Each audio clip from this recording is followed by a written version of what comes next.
Chapter 8 Walking the Mile. The summer of 1995 was steaming hot, and when the wind blew, the breeze felt beautiful. Saul received a letter from the state asking him to appear in court regarding baby Doe. I prayed to the Lord, let thy will be done.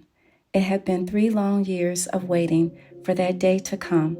On June 27th, Saul returned home with the court papers, excluding him as the alleged father of baby Doe. It was good news for us. We felt relieved because we knew that we would never have to hear from Miss Doe again. In the meantime, unemployment was a blessing. I began to search for better opportunities through the temporary agency, and I met friendly people. I felt that I had been in bondage because I didn't know that it was a big world out there. I was holding onto something that was holding me back. I was allowed to work part-time and receive my unemployment benefits as long as I didn't fall into any violation of the guidelines. I landed a part-time assignment. The unemployment office started calling me weekly and leaving automated messages regarding work that matched my skills. I could either accept or decline, but in my case, if I didn't accept the interview, it would jeopardize my benefits. I was seeking diversity in my search because I didn't want to end up in a worse situation than the one I had left behind. I remember accepting one interview that was prearranged through the unemployment office. I played the game. I put on a black skirt with a white and peach short sleeve skirt. I drew eyeliner on my eyebrows and put a mark on my teeth. I wore sandals with the toes out and no pantyhose, and my toenails were jacked up. I was a little musty on purpose. I went to the interview, walked with a limp, and looked around to get a feel of the atmosphere.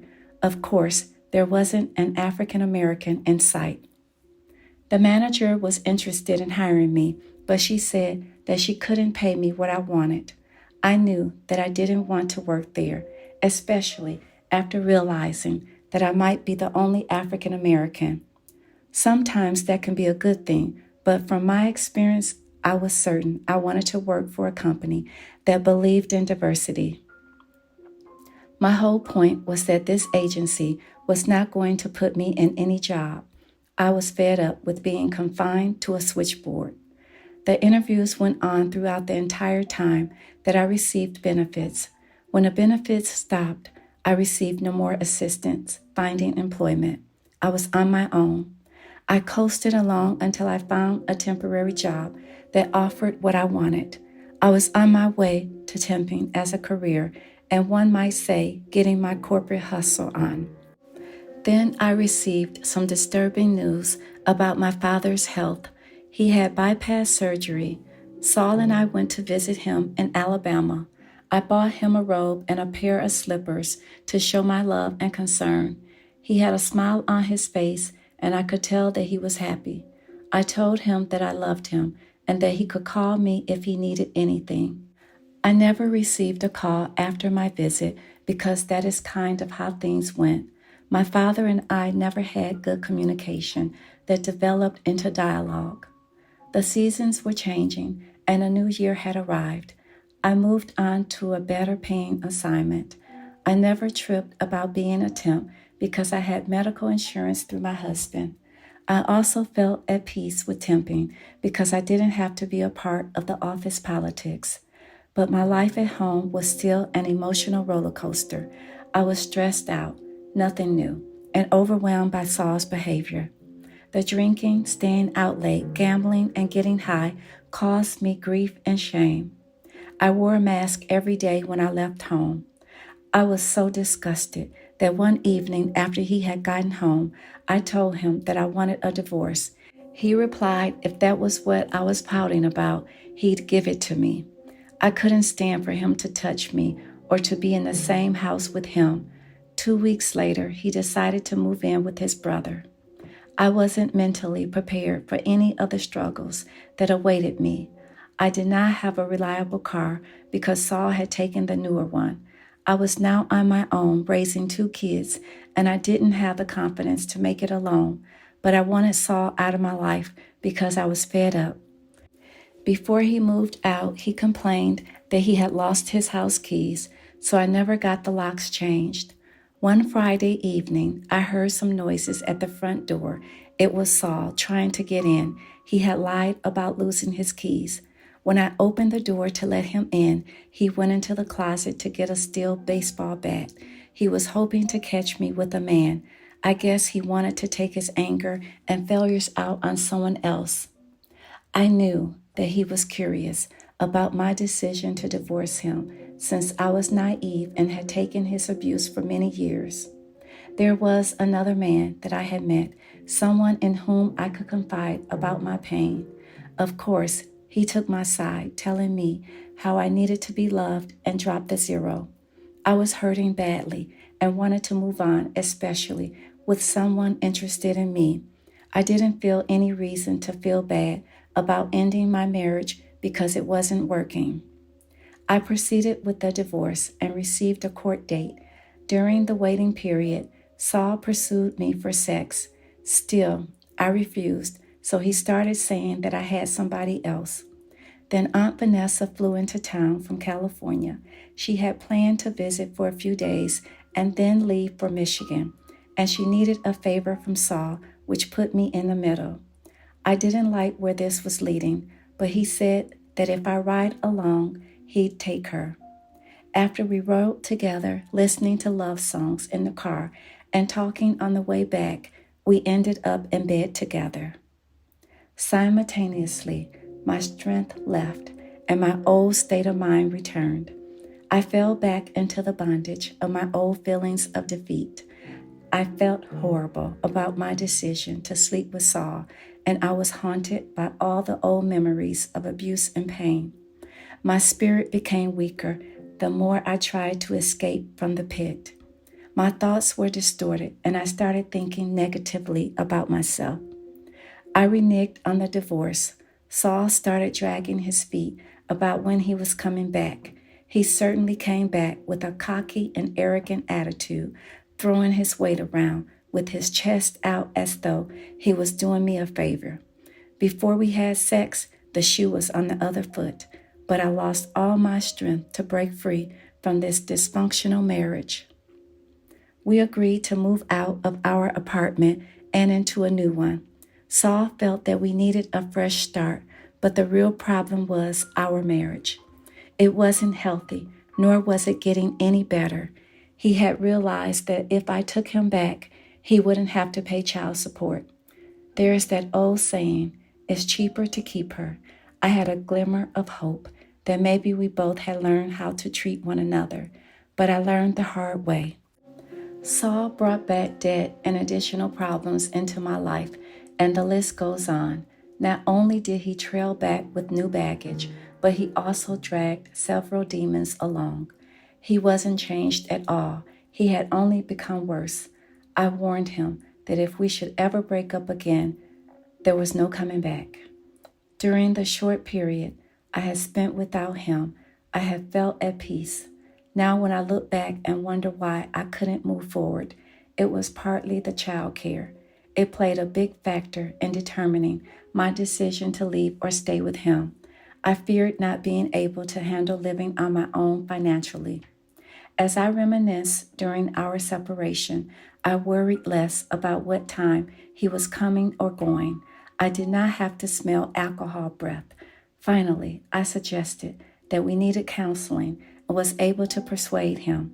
We met with a Christian couple, but after a few sessions, Saul got discouraged because he felt like his views were being attacked. As he put it, my opinions were always moral. It became a game in his eyes, like I was scoring or winning, because he was in denial about his actions. The couple insisted that we join their church if we wanted to continue counseling. Saul was unwilling to go that far, so they suggested that we seek another church for counseling. He wanted to be a part of a bigger church where there was good gospel singing. He suggested his cousin's church in Waukegan. I asked him, was he sure that we could make the commitment to traveling the distance every Sunday, but he assured me that we could do it. Things were calm for a while until Saul started making up excuses about why he could not attend church on Sundays. When he would go, he'd get high on the way there. I saw marijuana joints in the ashtray. I had never realized how serious his addiction was until I saw how he had to get high first to have a good time or enjoy everyday things. Having a joint was a part of his daily regimen. His other alibi for missing church was working 2 jobs to put us into a home. I would get the kids ready for church and we would go without him. I tried to reason with him about not coming. While we were at church, he would be at home in bed getting high. He had me thinking that he was burned out from worrying about making things better.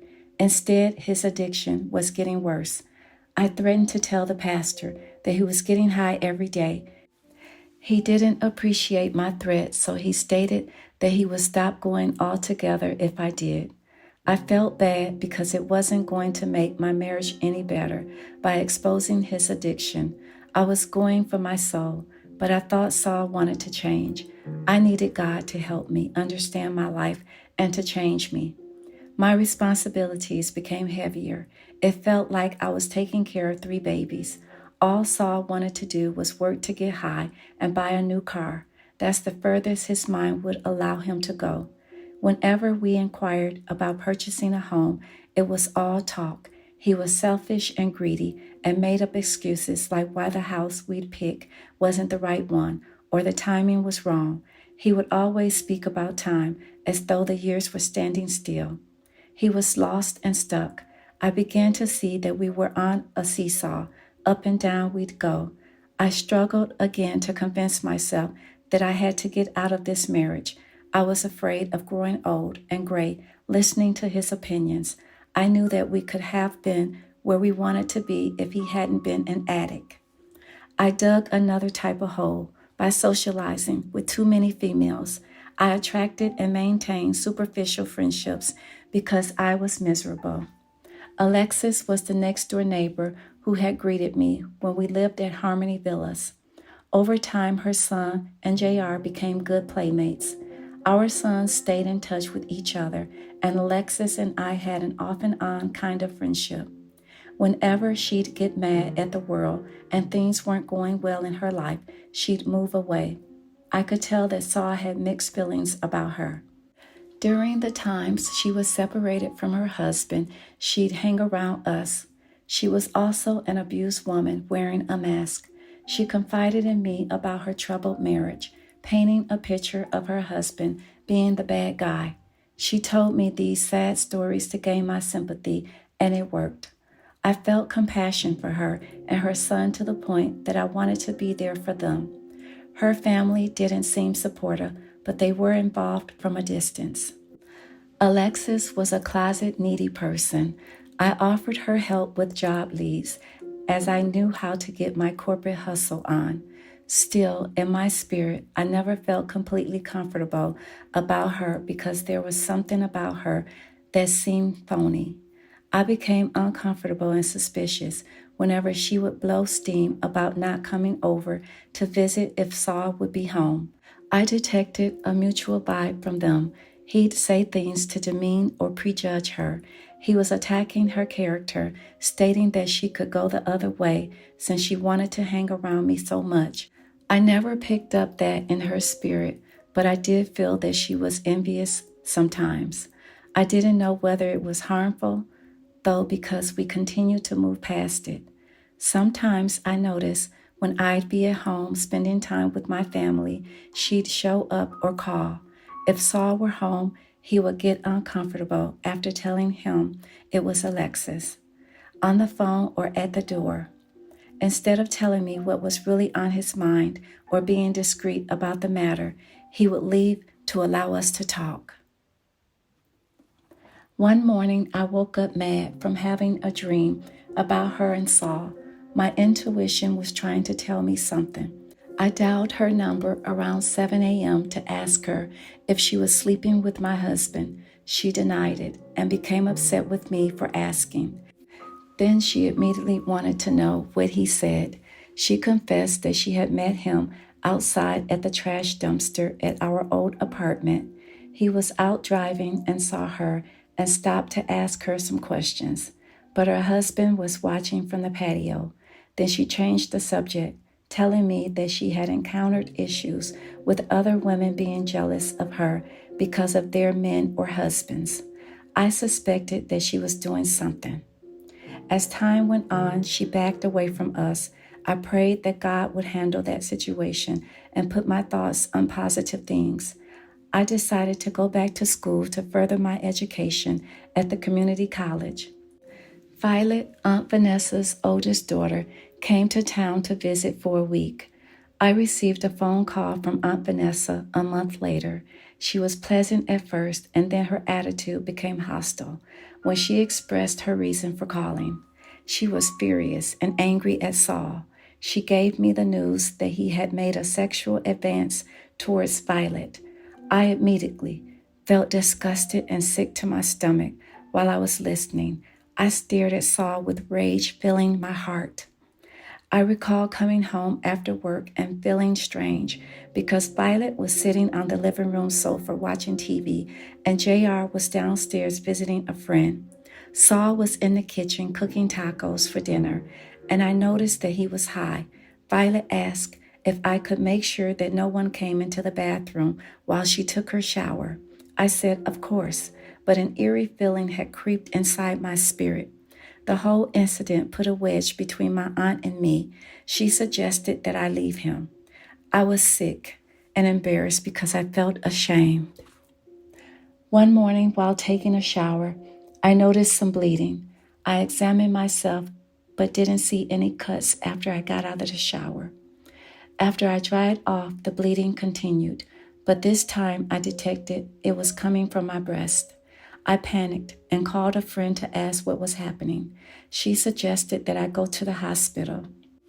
On September 12th, while I was sitting in the waiting room at the hospital for my results, I started to feel nauseous. I tried to ignore it, but the feeling persisted. All of a sudden, my ears started popping, and I couldn't hear. As it progressed, I felt the urge to decapitate. I asked a woman sitting next to me if she would watch my things. Then I slowly got up to search for the washroom. While I was walking, my sight became blurry. I panicked as I leaned on the walls to find my way. When I saw the washroom door, I started to recite the 23rd Psalm. The woman coming out stopped to ask if I was okay, but I did not answer. I was struggling to stay conscious while I prayed. I made it into the stall to sit down, and less than 2 seconds later, a heavy-set woman with a loud voice said, "Wake up, honey." She opened my stall to wet my face with paper towels. By her presence, I knew that God was on my side. A man was waiting with a wheelchair while she pulled me off the toilet. I was taken to a room to lie down. Then a nurse came to give me a check-in and evaluate my condition. She felt that I might have been overwhelmed by the anticipation of my test results. Still, she assured me that there were no findings of anything to worry about. The whole experience was frightening. Coming that close to losing my vision and hearing, I had presumed that I was dying. It was one of the scariest moments in my life. I wrote Amaris a letter after that experience. We had lost contact with each other after I moved. I was concerned about how she was doing because she had cancer. When I had last talked to her a year ago, it was in remission. We stopped talking because she felt I was not spending enough time with her.